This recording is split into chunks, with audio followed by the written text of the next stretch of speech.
Olá! Uma das maiores vantagens de usar um NAS é a possibilidade de utilizarmos mais de um disco para podermos dispor de grande capacidade de armazenamento, mas também de redundância, de forma a podermos preservar os dados em caso de falha de um ou mais discos.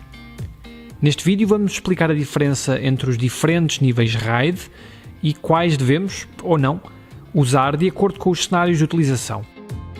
RAID significa Redundant Array of Inexpensive Disks, ou seja, conjunto redundante de discos baratos. Contudo, nem todos os níveis de RAID oferecem a redundância. O primeiro tipo de RAID, na verdade, não é RAID, chama-se JBOD, que são as iniciais em inglês de apenas um monte de discos, ou seja, Just a Bunch of Disks. Tal como o RAID, o JBOD é suportado pelos NAS da Knapp e oferece de facto algumas vantagens. O JBOD consiste simplesmente em agregar toda a capacidade dos discos instalados e torná-la visível sobre um único volume. Além disso, os discos não têm sequer que ser iguais nem da mesma capacidade. Caso tenhamos um disco de 3 TB, outro de 2 TB, um terceiro de 1 TB e um último de 500 GB, iremos ter ao nosso dispor um volume de 6,5 TB. A desvantagem do JBOD é que não oferece qualquer vantagem em termos de desempenho nem de redundância. Caso um disco falhe, os dados escritos nesse disco irão desaparecer também. Por isso, é aconselhável sempre ter um backup de um conjunto de discos JBOD, seja no NAS, na nuvem ou em ambos. O primeiro nível de RAID de que iremos falar é o RAID 0. À semelhança do JBOD, o RAID 0 também soma a capacidade dos discos, normalmente 2, para oferecer um volume cuja capacidade será a soma das unidades. Contudo, oferece também um excelente desempenho, quer na escrita, quer na leitura.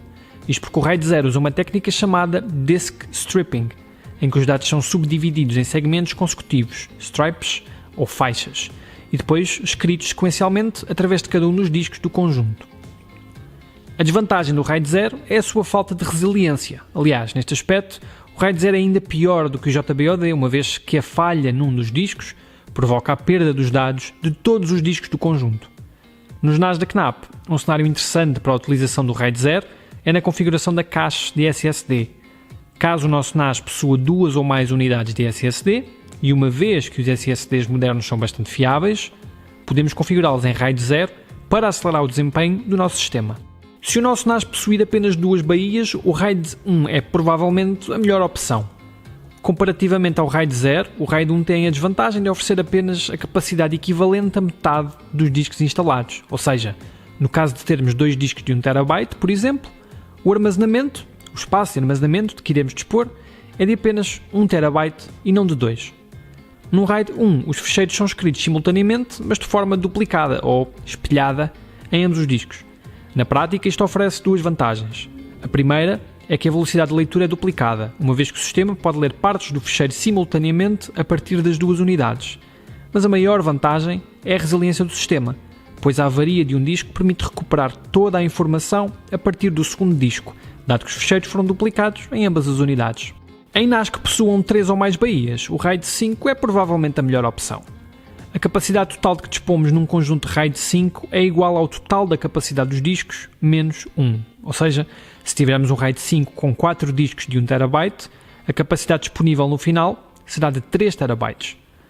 O RAID 5 consegue resistir à avaria de qualquer um dos discos do conjunto sem perda de dados. E no caso dos NAS da Knapp, é possível retirar o disco avariado e substituir por um novo, sem sequer desligar o equipamento, desta forma retomando o normal funcionamento do NAS.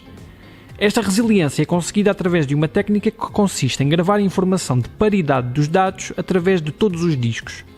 Contudo, por essa mesma razão, existe uma pequena penalização na velocidade da leitura, muito embora acabe por não se notar muito na prática. O RAID 6 é uma evolução do RAID 5, mas só pode ser usado em NAS com 4 ou mais unidades. No RAID 6 é usada a mesma estratégia de gravação da informação de paridade, mas são usados o dobro dos bits de paridade. A capacidade total de um sistema RAID 6 é igual à da soma de todos os discos menos 2. Ou seja, num sistema RAID 6 com 5 discos de 1 TB, por exemplo, o espaço total disponibilizado ao utilizador seria de 3 TB. Num sistema de 6 discos, seria de 4 TB. A vantagem do RAID 6 face ao RAID 5 é uma maior resiliência, uma vez que é possível manter a integridade dos dados mesmo perante a falha simultânea de 2 discos. Contudo, também aqui existe uma penalização do desempenho em termos de leitura, sendo até um pouco maior do que no caso do RAID 5, razão pela qual é desaconselhado usar RAID 6 em equipamentos NAS com menor desempenho. O RAID 10, que em rigor se deve designar por RAID 1 mais 0, junta a resiliência do RAID 1 com o desempenho do RAID 0. Usado sobretudo em sistemas com 4 discos, o RAID 10 consiste em criar 2 pares de discos em RAID 1, os quais estão por sua vez ligados em RAID 0. Tal como no caso do RAID 6, também aqui é possível resistir à perda em simultâneo de 2 discos. No entanto, é preciso que esses 2 discos façam parte de pares diferentes, caso contrário, a informação no par afetado será perdida. Este tipo de RAID é muito usado em servidores de bases de dados, uma vez que oferece elevado desempenho e uma boa redundância. Tem, contudo, a desvantagem de ser muito caro em sistemas com mais de 4 discos, uma vez que a capacidade oferecida será sempre metade da capacidade total instalada, independentemente do número de discos usado. Ou seja, num NAS com 4 discos de 1 TB, a capacidade final seria de 2 TB, mas num sistema com 12 discos de 1 TB, a capacidade total seria de apenas 6 TB. E pronto, passámos em revista os principais tipos de RAID e abordámos resumidamente as vantagens e desvantagens de cada um deles. Colocámos na descrição do vídeo vários links com informações adicionais, como calculadores de RAID, que facilmente indicam qual o espaço de armazenamento total em função do número de discos e da sua capacidade, bem como links para tutoriais da KNAP, que explicam como migrar dados entre níveis de RAID e substituir discos em caso de falha. Esperamos que tenham gostado e que este vídeo vos tenha sido útil. Se ficaram com questões, podem também deixar na caixa de comentários e faremos de tudo para responder a todas as perguntas. Um abraço e até breve.